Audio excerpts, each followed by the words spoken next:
Welcome to the podcast, Restore Yourself, Restore Your Marriage, where it's all about discovering the thoughts that get you in the mood, the thoughts that get you out of the mood, and how creating a deeper connection with yourself creates a deeper connection with your spouse. I'm your coach, Shelly Anderson, coaching you through life, love, and intimacy. This is episode number 189. Intimacy, entropy. Oh no, this is no good. So a few months ago, I was at my doctor's office and my doctor said to me, okay, you are almost 49 and you will probably be starting the process of menopause soon, but I didn't have any signs yet. And so the doctor was relating some stories of other clients that said, hey, I haven't changed one thing that I'm doing, and I'm going through menopause, and now all these things are happening. I'm gaining weight. I can't seem to lose the weight. My body is working differently, and they start going through all the things. And the doctor said to me, that's right. You haven't changed one thing. And when your body starts to go through menopause, you need to change one thing. And for me, he told me that what I needed to change was focus on my muscles, right? I needed to make sure that I incorporated building my muscles and keeping my muscles strong and toned and all that stuff. And so that really stood out to me that if we don't do one thing, there can be negative consequences, right? There can be almost like a chain reaction, and not in a positive way, but more of like there's a decline, a disintegration. And so that really stood out to me that the doctor wasn't asking me to change 50 things about myself and 50 things of what I was doing. It was just one focus. And I really, really resonated with that. And then a couple weeks ago, my husband and I were just talking about random stuff of life, nothing in particular. And all of a sudden he used the word entropy. And I was like, oh, yeah, I like that word. I haven't heard it for a while, but I really like it. And so we kind of started talking about entropy a little bit. And then we moved on and started talking about other things. But the word entropy kept coming back to my mind strongly. Although I had a hard time remembering the word, I kept thinking it was other words. And I was like, okay, what was that word again? Entropy. And so I knew right then and there that I would want to do an episode on the concept of entropy and how it relates to our marriage, our relationships, and of course, even intimacy. So let's dive in and let's talk about entropy and why we need to talk about it, especially when it comes to intimacy. So entropy can affect several aspects of our lives. And of course, we're going to talk about the marriage relationship and even what's more complex and challenging sometimes is intimacy. And what we need to have an understanding of is that entropy is not a good thing, right? It's like the natural decline, the natural disintegration. And our marriage, our relationship, our connection, our intimacy, it will experience entropy if we don't do something, right? If we don't do one thing, just like the doctor was saying to me, if we are not actively involved, if we are not engaged, if we are not proactive, our relationship will experience entropy. And so I really want everyone to think about this when it comes to intimacy, especially the women, because we are usually the ones that have the lower testosterone levels. Our desire to be intimate is not the same as our husbands, and we are often not proactive about it. Right? We don't need to do 1,000 things, but we are definitely not doing this one thing, which is being proactive about that side of ourselves, learning about it, diving deep into it, discovering more about what actually turns us on and what fuels that fire to be close to our husband. We're usually not proactive. So many couples will fall into this trap because they just don't know like what to do about it. And often they just leave things undone, right? They're like, I don't know what to do about this. Intimacy challenges seem so big, so it must require big solutions and changing everything about who we are. And that seems so overwhelming. So a lot of couples just do nothing. And if we're not doing one thing to be active and involved and engaged and proactive, what's going to happen to intimacy, right? It's going to start to decline. And so, what we've got to do is be able to make a decision today that says, I will be proactive. I will decide today that I am going to get involved. I am going to learn more, right? I'm going to understand this side of myself for myself. I want to understand how the sexual side of me works on a deeper level so that I have clear understanding and I know what to do about it. For those moments, I'm not in the mood, right? We can totally get ourselves in the mood anytime we want. So, but if we don't know that we can do that, then we'll just stay stuck, never in the mood to be intimate.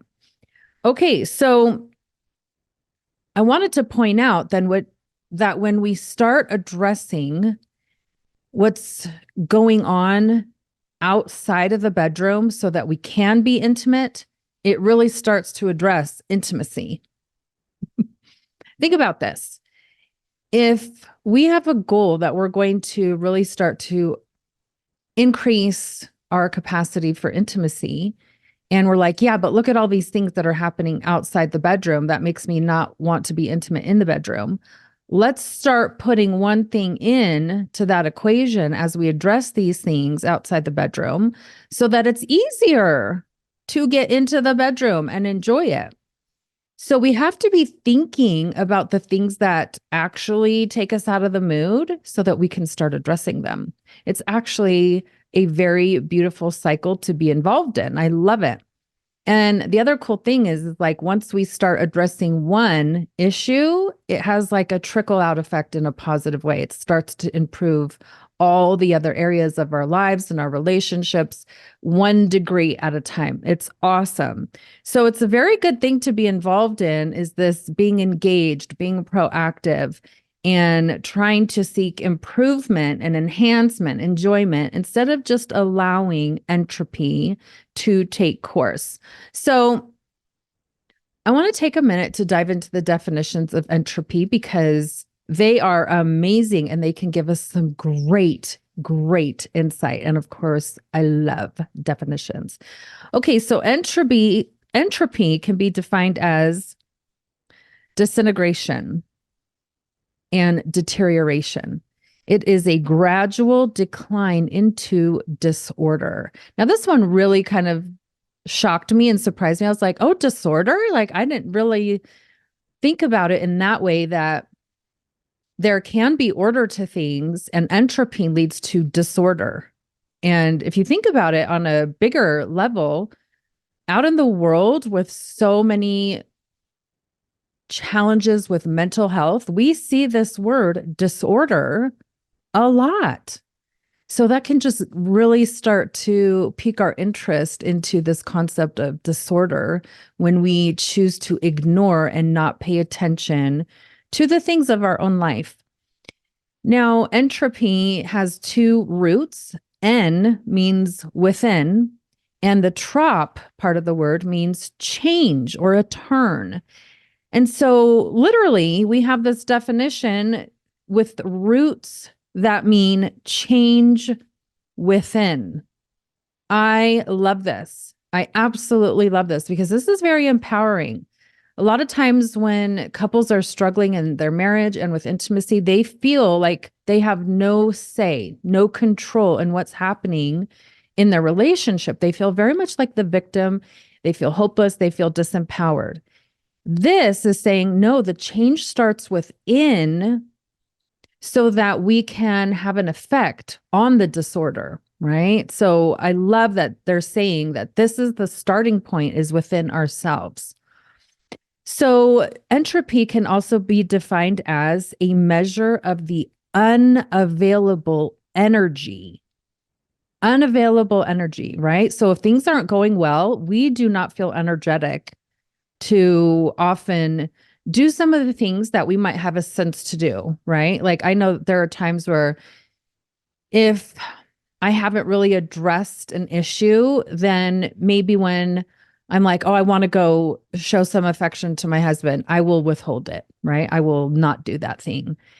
So it's unavailable energy. And the more we leave things unresolved, the less energy we have.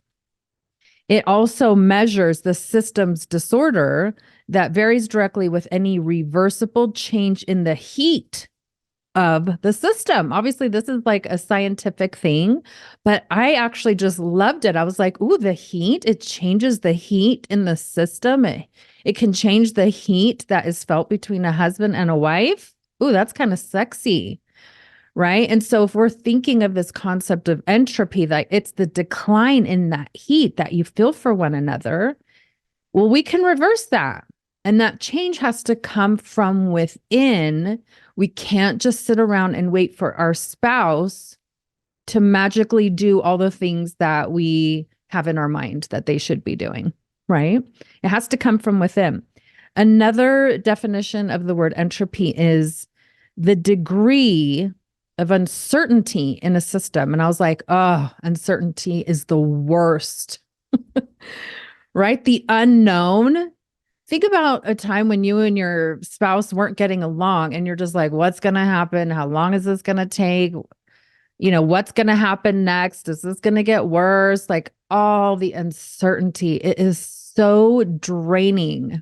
It is so draining. It is not fun. Entropy is a process of degradation.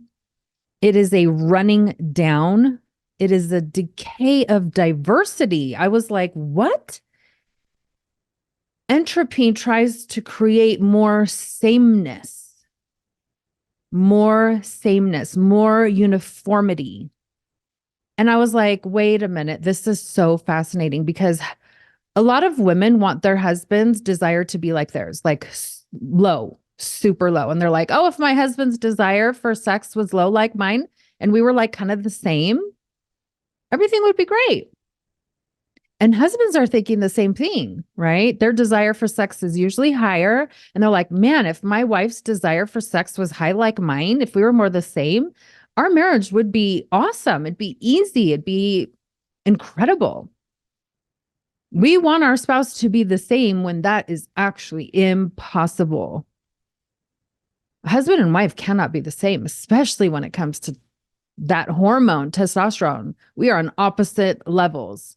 We cannot be the same in any way, shape, or form. And so we're not meant to be the same. So just think about that when it comes to entropy. The more we want our spouse to be the same as us, the more our marriage is going to decline. The more intimacy is going to decline. We have to accept that we are different and our desires are different. What we have to do is bridge that difference, not make them the same. We have to find how to bridge that difference. And that's totally possible. Totally possible. Because we don't bridge that difference with testosterone being the same. So if you don't know how to bridge that, you got to get some coaching, right? Another definition is the measure of energy unavailable for doing useful work. So that's similar to the other definition, but it's not just like, hey, we just need to do something. We need to do something that's like actually useful. Useful work, not work that doesn't make a difference, not work that makes things worse. Sometimes I will hear couples are like, but I did this and I did this and look at all the things I've done. I'm like, yeah, but those aren't the things that are needed. These are the things that are needed. This is where we need to pay attention. This is where our focus and our energy needs to be because these things are useful. The the lower the entropy and the lower the decline, the higher the quality. So instead of, entropy means like the relationship is going down. So if we can lower that and say, let's stop going down and maybe let's go up, then we will have a higher quality of relationship with our spouse as we accept the differences. We allow the diversity to take place in the relationship. We accept one another because as we really are, not how we think they should be or how we wish they were, and not wishing that they are like some random made up spouse in the greener pastures, but we're actually saying, you are my spouse and these where our differences are, and they're meant to be that way. As we do that, we can experience a higher degree of quality in the relationship. I love this. I absolutely love this. Another definition is that entropy, going off of the useful work definition, it's also work that is obtained from ordered motion, not randomness. I love, love, love this definition that there is an order. When you do things in an order, especially when it comes to intimacy, man, it can be super effective, super useful. But we don't really think about intimacy that way, especially when we're struggling. We don't know that there's an order. And if we follow that order, things change for the better. And so usually when I'm starting to talk to a couple, I like to present to them like, hey, there's a system involved here, and there are a certain number of steps, and they follow an order, especially if you want the wife to feel pleasure during intercourse. There's for sure an order. And if we skip the order, man, that is not useful work. That is not a good use of our time and effort. So we might as well look at the concept of trying to avoid entropy and look at the order of things and say, that's what I want to do. I want to go in order. I want that system, the system of sex, the system that works for intimacy. And I want to get on board that plane, right? That's going to make a huge difference. We don't leave it to randomness and hope that it's going to work. Randomness is not order, right? So that means that things are going to decline. Entropy of a system left to spontaneous evolution, right? Left to itself, left to randomness, cannot decrease with time. So it means the entropy is not going to get better. It's going to get worse. The relationship will get worse if you just leave things alone.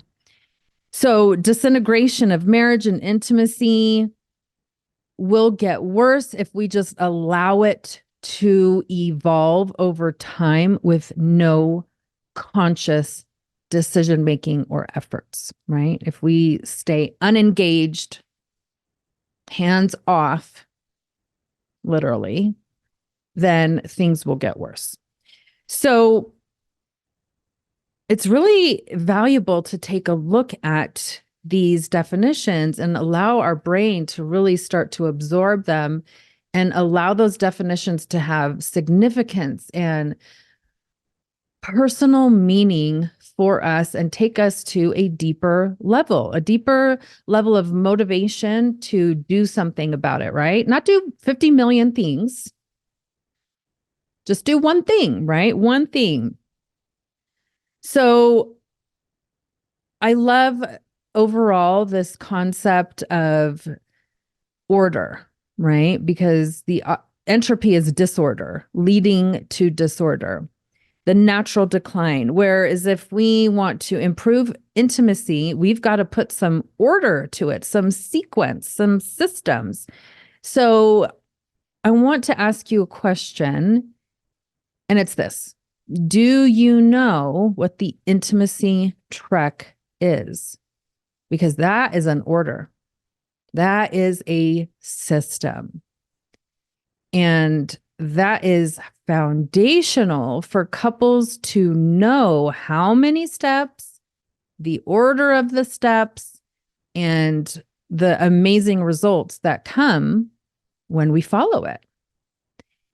And so if you don't know the steps of the intimacy trek, I highly recommend getting on my website, shelly.andersoncoaching.com. If you want a brief intro, just get the mini course, right? So affordable. Restoring Intimacy. It's like an hour long, right? And it gives you a brief introduction into the intimacy course as well as a few other things. But if you really want to get into it, then take the deeper dive course. That's the one that I recommend every couple take, right? The Intimacy Beyond Sex course. That's going to explain this order of sex for you so that we're not living in disorder when it comes to sex. I love that we don't need to take 1,000 actions. I hope everyone will decide this week to do just one thing. Just one thing. Make a decision to do one thing, to be proactive, to be engaged, to be involved, to feel alive, to tap into that energy, knowing that you're doing something. And remember that you can sign up also for the membership, my Make It Meaningful membership. We dive deep into intimate concepts every month and take the time to go a little deeper and make it personal. So make sure this week, challenge yourself to put the positive in. Just one thing, one drop. Put one positive drop in. Just a few days ago, I put on Damien Rice. He is from Ireland. I tend to like Irish musicians and their music. It really sits with me. It connects me to the sexual side of myself. And I just remember thinking, gosh, I haven't listened to Damien Rice in a while. And I put it on and all of a sudden I was like, yes, Mama is in the mood, right? That's one positive thing I did for myself. It didn't require my husband to go out and do yard work or do a million things that were on a list. I did that for myself. That was the positive thing I put in. And it intervened with entropy. So instead of going down, my relationship and intimacy going down, it went up simply by turning on some sexy music. Now, not everyone likes Damien Rice. Everyone needs to find out what music sits with them and connects with that sexy side of themselves. I happen to like Damien Rice, and it does that for me as well as some others. But just doing that one thing, that didn't take a lot of effort. Literally, it took like 1% of effort to like turn on my speaker and push play. Very little effort, but it made a difference. I was very connected to my husband after listening to that music. It was awesome. So this week, challenge yourself to be proactive. It feels amazing. It feels wonderful. If you don't know where to start with music and then put one new thought into your brain. One positive thought, either about yourself and your own sexiness, about your spouse and his sexiness, or the things you appreciate about your spouse, or put one new thought in your mind about intimacy. It doesn't matter what aspect of intimacy. I want you to think about one positive thing about intimacy and choose to think that multiple times throughout this week. Your brain loves new thoughts about intimacy. It's motivated by new thoughts, not old thoughts, new thoughts. It feels alive. It feels invigorated. It feels fun. So if you are having a trouble, or if you're having a hard time thinking of new thoughts, sit down and create one. Make it like an art project. craft a new thought about intimacy that you like. Your brain can do that. That is totally available to you. And seek the opposite of entropy, which is, I don't know if I'm going to say this right, negentropy, right? That means something that's organized, structured, it's in order, it follows a system, it's useful, and it's functional, right? That's why I'm reminding you guys of the courses that are available to you to learn that system of sex, to learn about the intimacy trek. That is this. That is that system. And really allow yourself to get on a path that is moving forward and upward. And I just want to remind everyone on a final note that as you make progress with intimacy and start to take that on, start to face it, it will have that trickle out effect, and it will start to have a positive effect on the other areas of your life. So just focus on one thing. If it's learning the intimacy trek this week, if it's signing up for a course this week or for the membership, that would be amazing, right? Just focus on one thing to counteract entropy. Because remember, the more you restore this type of intimacy with yourself, the more you restore it with your spouse. Thank you so much for listening today, and I hope you will join me again next week.